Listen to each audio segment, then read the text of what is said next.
everyone, my name is Brittany and welcome back to my channel. Today, I'll be going over all the books I read in March and April of 2023. It's Brittany, bitch.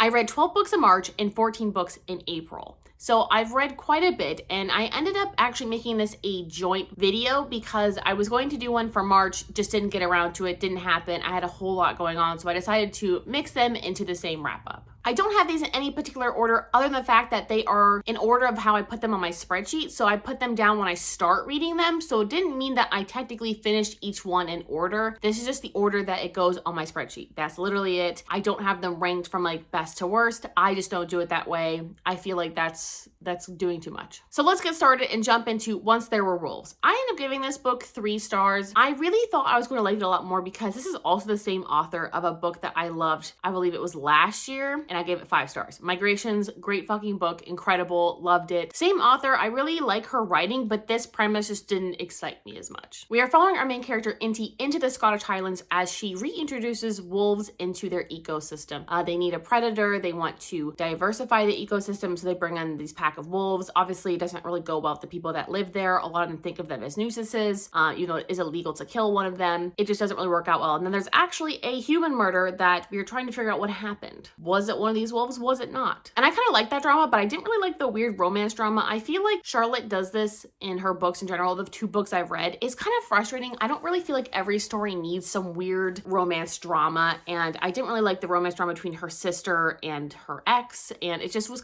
it was weird. It kind of bogged down the story a little bit, and it didn't really give me anything new. This was also really graphic and disturbing at times, and I think that if I was in a different headspace when I read this book back in March, I probably would have looked at it a little bit differently, but honestly, I felt that some of it was just a little bit triggering for me, and it was a little hard to read. So 3 stars, liked it, enjoyed it. I definitely would like to read more from her, but I don't know if anything else will top Migrations, which is like her best book. Next up is Do You Want to Start a Scandal by Tessa Dare, and this is the 4th book in the Castles of Ever After series. This has our 2 main characters, Charlotte and the Marquess from the 2nd novel. They are basically found in a library together, and there were some love-making noises, and they're obviously accused of being lovers. So kind of the whole fun of this novel is trying to find who actually were the tubbing lovers in the library. Felt like very like a historical romance version of Clue, but it's also fun because we find out that our Marquess, who's our main hero, the reason why he's been absent for so long in the 2nd book and he was gone for like 8 years, he's a flippin' spy. He's actually like an international spy for the government. And thinking about that all the way back then, how fun would that be? I feel like this was just a really fun premise, and our characters were actually really fun to read, really exciting to see them like interact, and their chemistry was just off the page. This was basically a very sexy, romantic espionage version of Clue, and if you enjoy that, I think you'll definitely enjoy this. Next is Part of Your World by Abby Jimenez, and I've heard a lot of good things about this author. I decided to go into this pretty blind. I ended up giving this 4 stars. I actually rated it 4.5 on Goodreads, but I feel like it didn't deserve the 5-star from me. I actually really enjoyed this. It was a really fun romance to listen to. I like that it was a small town romance. It really definitely had that like small town feel, and we have a like 28-year-old mayor / B&B owner, and actually an older woman. I think she's like 37, 38, and she's basically like a legacy doctor, like a legacy, right? So people know who she is. Their family been doctors for generations, but she wants to break out of that mold, and she meets this little B&B owner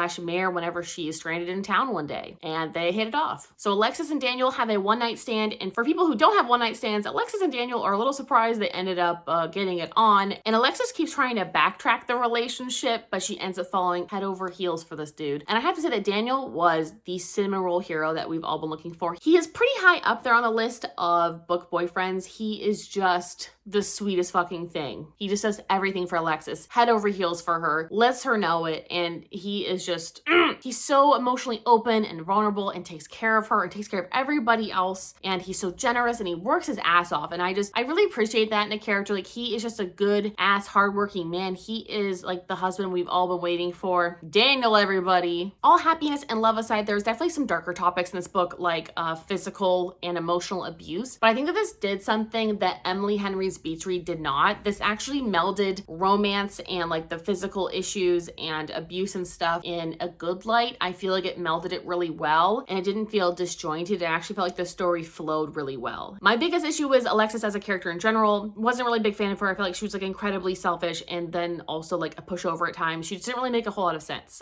Daniel was obviously the standout character. Would read it again just for him. The woman is almost 40 years old and she cannot peel a potato. Need I say more? Next, I read All Systems Red by Martha Wells. I actually read all 6 of the current books out for the series. I read them for the reading vlog I'm going to leave down below and up above. I am not going to say too much about these, but basically it was not the experience I was looking for. I was really hoping to like these books a lot more. There is a 7th one coming out later this year, but I'm not really sure if I'm going to attempt it. I feel like each one of these books is basically the same book over and over and over, and they've changed just a few tiny little things, except for the 5th novel, which is a full-length fucking novel, which was absolutely not needed, and it actually got the worst score out of the bunch. So I would go check out that reading vlog if you want to know more, but not my favorite series I've read. I also reread the Divergent series for the first time as an adult and actually read the 3rd book for the first time ever. I really enjoyed the reread of this. I think it was a really fun time. I actually really liked rereading the first novel. I think the first novel is obviously the best. Even though it's not well thought out, the world building is garbage. It doesn't make any sense. I think just for nostalgia alone, that book is good. I really like the writing. I feel like the first book just gives me those nostalgic YA dystopian feels, and I just feel like it's an iconic series even if I make fun of it half of the time. I really didn't enjoy Insurgent or Allegiant, but Divergent as a whole I think is a fun series to read, but when I'm going to reread it, I will definitely just reread the first book. If you want to know more of my thoughts, please go check out that reading vlog as well. I also read Morning Glory Milking Farm, which is my first 5-star of the year, which is really sad that it happened in March, and the fact that it was on Smut. But basically this book is full on monster smut and I absolutely fucking love it. I feel like I may have found one of my new favorite genres. I didn't realize how much I enjoyed monster smut, but this book really sealed the deal for me. This book was hot as shit. I've already recommended it to all my smut friends and they're also equally enjoying it. I went into this expecting smut, but this gave smut. Our main character Violet is down on her luck and down on her cash, so she decides to take a job at a pharmaceutical company milking minotaurs. And I kind of like that they looked at her job as just a job. I think that was kind of the cool part about this being smut, even though obviously it was sexual and those parts were really hot. And one of her clients who kind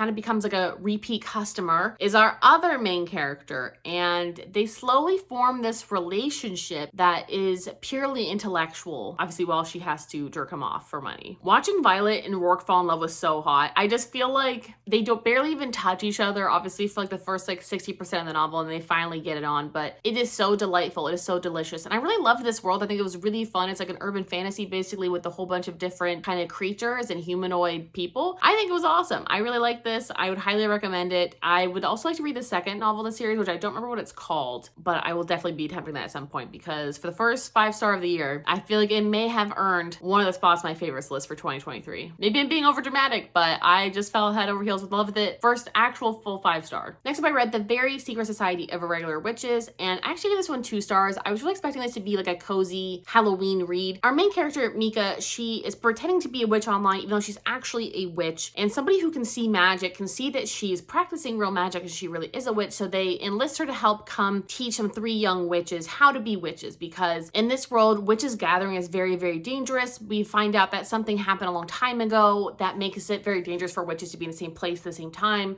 They can be more discoverable, magic can go awry. They're stronger on their own basically in a lot of ways. Like it's safer on their own as well. I feel like this had a really cool premise and it had a little bit of like the House of Cerulean Sea vibes, but it was honestly just kind of boring. I mean, I already went into this with low expectations. I really went into it with no expectations, and I just feel like it wasn't the whimsical, cozy vibes I was like looking for and I kind of like heard about. I just wanted something more magical and fun, but I barely remember anything about this book other than I remember being kind of bored and frustrated at this weird sex scene that pops out of nowhere. I just feel like so much of this book felt disjointed. I never got to actually enjoy any of these characters or get to know them, and then like the ending resolution was ridiculous. Like it was kind of a letdown. So 2 stars for me. I guess I'd recommend it around Halloween time. I mean, I'm sure other people would really enjoy it. I just feel like for me it was way too slow, way too boring. Don't remember any of the characters, no character development. The list goes on. Next up, I read Girls Weekend, which is also by the same author as Morning Glory Milking Farm. Is the same exact reading vlog. I did not enjoy this book. I gave it 2 stars originally and then rounded it down to 1 star because I was really that upset with it. I don't like it at all. I feel like what I loved in the first novel, which is not like in the same series or anything, but I really liked it. I feel like everything about it worked, and for this one, I feel like it just didn't work at all. We're following 3 friends as they go on like a vacation weekend to a nudist orc colony, and there they can just obviously like screw around and find hot people to fuck. Cool. I liked the idea of this, but the problem is all 3 girls have a very similar kind of weekend, and it was done in a very confusing manner. I don't remember any of their names. I think one was named Silva.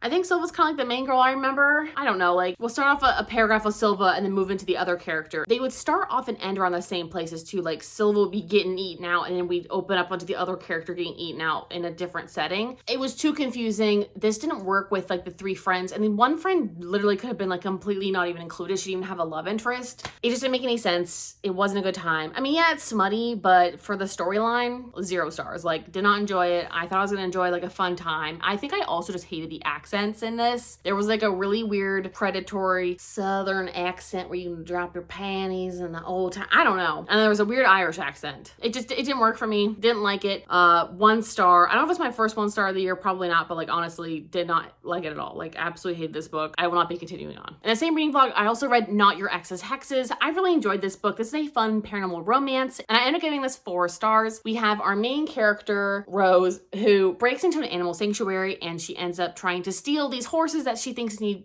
rescued. Lo and behold, they already are at an animal sanctuary and they have already been rescued. They were like just rescued not that long ago. That's why they look a little emaciated. And Rose runs into the very hot veterinarian, Damien, who she had a one-night stand with a few months ago. And he purposely only has one-night stands because it's something about if he falls in love, he's going to like lose his humanity. And so he tries to keep Rose at a distance, and obviously that does not work out very well because Rose gets court appointed to work at his animal sanctuary to work off the community service hours for being arrested. And on top of that, Rose is kind of bippity bopping everywhere. She doesn't know where to go. She doesn't know what to do because she stepped down as like the head witch. And so now she kind of has to figure out what she wants to do with her life, which I thought was a really nice little concept thrown in there. The biggest problem I had with this was that it felt like Buffy the Vampire Slayer, but like in a not good way. Like whenever they're like fighting a demon, whatever they're doing in this, another little storyline, you know, it just seemed a little ridiculous that you're having these weird quips with someone you're trying to arrest and take into like the supernatural council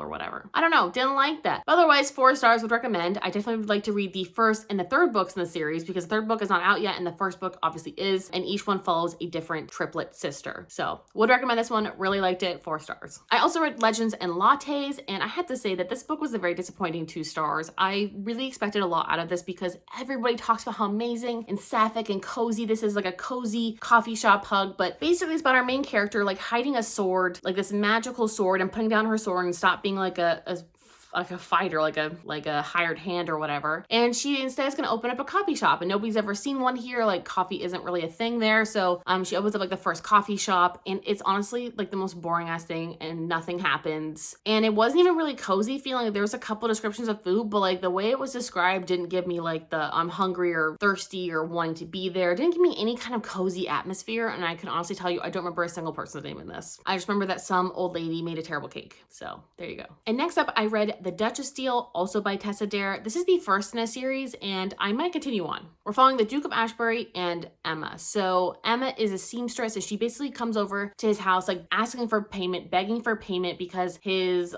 last fiance, who's now his ex-fiance, never paid her for a dress. And he basically sees her and sees an opportunity for a marriage of convenience. And he basically tells her, hey, we need a marriage of convenience. I need a wife. You can have a duke. You got all my money. You can live in a little summer palace. We'll never have to talk to each other, yada, yada. Of course, they end up falling in love. And it was kind of beautiful to see because he was scarred, I believe, from like the war. And instead of being like a bitter asshole, he actually came off like really warm and sweet and just a little bit insecure about how he looks. And I really actually enjoyed this book. I find it quite memorable, and there's a lot of sexy twists in this. So if you're looking for some sexy good times, this definitely had a lot in it for a historical romance. I only gave the book 3 stars, but I will say that I really enjoyed Emma. She was very fiery and didn't let the Duke get away with much. So if you're looking for like really fun, sexy Regency romance, like I would just go ahead and give it a go. I'll definitely continue on with this series. Like it's not at the top of my list, but I really enjoyed Tessa Dare's writing, and this was a really fun, easy read. Next up are all the books I read for the Spring Aurelium Readathon, the Magical Readathon. I read The Test, A House with Good Bones, The Girls, California, Red Rising, The Children on the Hill, and Steelheart. So I honestly don't feel like recounting how I felt about each one of those books. So I would just go check out the reading vlog if you're really curious. But I will say that I did find another 5-star in that reading vlog, and I found another 1-star. So it's called Range, honey. Anyway, this has gone on long enough. I will let you guys get back to what you're doing. But anyway, if you guys have read any of these books, please let me know your thoughts down below. And if there's anything you'd like to see me read, also let me know. I'm gonna go eat dinner now, so I will let you guys be free. Have a lovely day.